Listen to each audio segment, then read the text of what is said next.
रूही को पता चली अपने असली नाहर जी की लोकेशन, तो रूही पुलिस के साथ पहुंची नाहर जी के पास और लगाया नाहर को गले, लेकिन नाहर ने किया पहचानने से इनकार। तो जब यहाँ पर रूही देखती है कि अगर जल्द ही मेरे नाहर जी वापस नहीं आए तो ये नकली नाहर अब इस अग्नि के साथ मिलकर पूरी प्रॉपर्टी को अपने नाम कर लेगा, इसीलिए मुझे जल्द ही नाहर जी को वापस घर लेकर आना होगा और जल्द ही उन तक पहुंचना होगा। जिसके बाद यहाँ पर रूही सोचती है कि मुझे कल उस जगह की सीसीटीवी रिकॉर्डिंग चेक करनी चाहिए जहां पर मैंने नाहर जी को देखा था। और उसके बाद जब रूही सीसीटीवी की जांच करने के लिए वहां पहुंचती है और लैपटॉप में रिकॉर्डिंग चेक करती है तो रूही के होश उड़ जाते हैं, क्योंकि रूही देख लेती है कि नाहर जी को तो कुछ लोग एक एम्बुलेंस में बैठाकर लेकर गए थे। और ये देखकर अब रूही तुरंत वो वीडियो अपने फोन में रखती है और पुलिस के पास पहुंच जाती है और पुलिस को जाकर वो वीडियो दिखा देती है और पुलिस वालों से कह देती है कि जल्दी मेरे नाहर जी को ढूंढने में मेरी मदद कीजिए, उनकी जान पर खतरा है। इसके बाद यहाँ पर पुलिस रूही से कह देती है कि हम अभी उन तक पहुंच जाएंगे और यहाँ पर रूही पुलिस के साथ मिलकर गाड़ी में बैठकर अब नाहर को ढूंढने के लिए निकल जाती है। जिसके बाद जैसे ही रूही एक बंद पड़ी हुई फैक्ट्री में पहुंचती है तो वहां पर रूही पहले अंदर जाती है और जाकर देखती है तो रूही के होश उड़ जाते हैं, क्योंकि अंदर नाहर जी को एक कुर्सी पर बांध कर रखा गया था और वहां पर वे लोग थे जो कल नाहर जी को लेकर आए थे और बता रहे थे कि हम इन्हें अपने आश्रम में लेकर जा रहे हैं। इन्हें देखते ही रूही गुस्से से लाल हो जाती है और भागकर नाहर जी को खोलने की कोशिश करती है। तभी वो लोग रूही को रोक देते हैं और कह देते हैं कि यहाँ तुम आ तो गई हो लेकिन वापस नहीं जा पाओगी। लेकिन तभी पुलिस की अंदर एंट्री होती है और पुलिस को देखते ही वो लोग डर जाते हैं और भागने की कोशिश करते हैं। तो पुलिस वाले उनको पकड़ लेते हैं और हाथों में हथकड़ी पहना देते हैं। लेकिन तभी रूही नाहर जी को खोल देती है और रूही उन्हें पीछे से गले लगा लेती है और रोने लग जाती है। जिसके बाद रूही की आंखों में आंसू होते हैं। लेकिन नाहर ये सब देखकर सोचने लग जाता है कि ये महिला कौन है और वो रूही से कहता है कि मैं आपको नहीं जानता, आपने मुझे इन लोगों से बचाया, इसके लिए आपका धन्यवाद, लेकिन आप कौन हो, मैं आपका क्या लगता हूँ। ये सुनकर रूही की दुनिया ही हिल जाती है और तभी रूही नाहर को कहती है कि नाहर जी मैं आपकी पत्नी रूही हूँ। लेकिन नाहर कह देता है कि मैं आपको नहीं जानता। तभी यहाँ पर नाहर अपना सिर दोनों हाथों से पकड़कर कुछ याद करने की कोशिश भी करता है तो उसे कुछ याद नहीं आता और वह कह देता है कि मेरा आपसे कोई रिश्ता नहीं है। लेकिन तभी रूही पुलिस वालों से कहती है कि ये मेरे नाहर जी ही हैं, लेकिन उनकी याददाश्त शायद चली गई है, इसीलिए इन्हें कुछ याद नहीं है, इसीलिए हमें इन्हें घर लेकर जाना होगा। और यहाँ पर अब पुलिस वालों के साथ मिलकर रूही जबरदस्ती नाहर जी को घर लेकर आ जाती है और जैसे ही रूही नाहर को लेकर घर पहुंचती है तो सभी घर वालों के होश उड़ जाते हैं। और अग्नि जब असली नाहर को देखती है तो वो पूरी तरह डर जाती है कि अब उसका सच नाहर सभी को बता देगा। लेकिन तभी जब नाहर के पापा भागकर नाहर को गले लगाने की कोशिश करते हैं तो रूही उनको बता देती है कि नाहर जी की याददाश्त चली गई है और इन्हें कुछ भी याद नहीं है। ये सुनकर अग्नि बहुत खुश हो जाती है और अग्नि सोचती है कि अब मेरा सच कभी किसी के सामने नहीं आएगा। लेकिन इसके बाद रूही ठान लेती है कि वह अपने नाहर जी को सब कुछ याद दिलाकर रहेगी और जैसे ही नाहर जी को सब कुछ याद आएगा तो अग्नि का खेल भी खत्म हो जाएगा।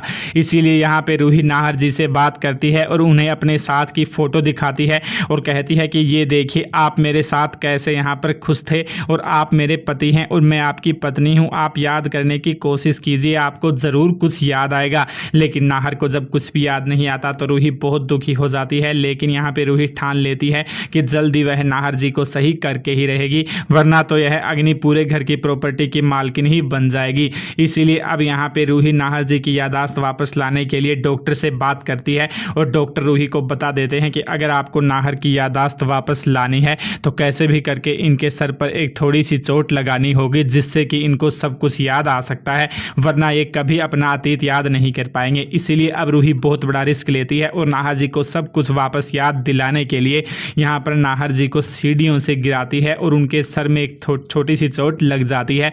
तो यह देखकर रूही नाहर के पास भागकर पहुंचती है और यहाँ पे तभी नाहर को सब कुछ याद आने वाला है और जैसे ही नाहर जी की याददाश्त वापस आ जाएगी तो रूही अपने नाहर को गले लगा लेगी और यहाँ पे नाहर की आंखों में भी आंसू आ जाएंगे। तो आगे की कहानी बहुत ही ज़्यादा दिलचस्प होने वाली है। लेटेस्ट अपडेट के लिए चैनल को सब्सक्राइब करें और रूही और नाहर में आप किसके साथ हैं, आपको कौन अच्छा लगता है, कमेंट करके बताएं।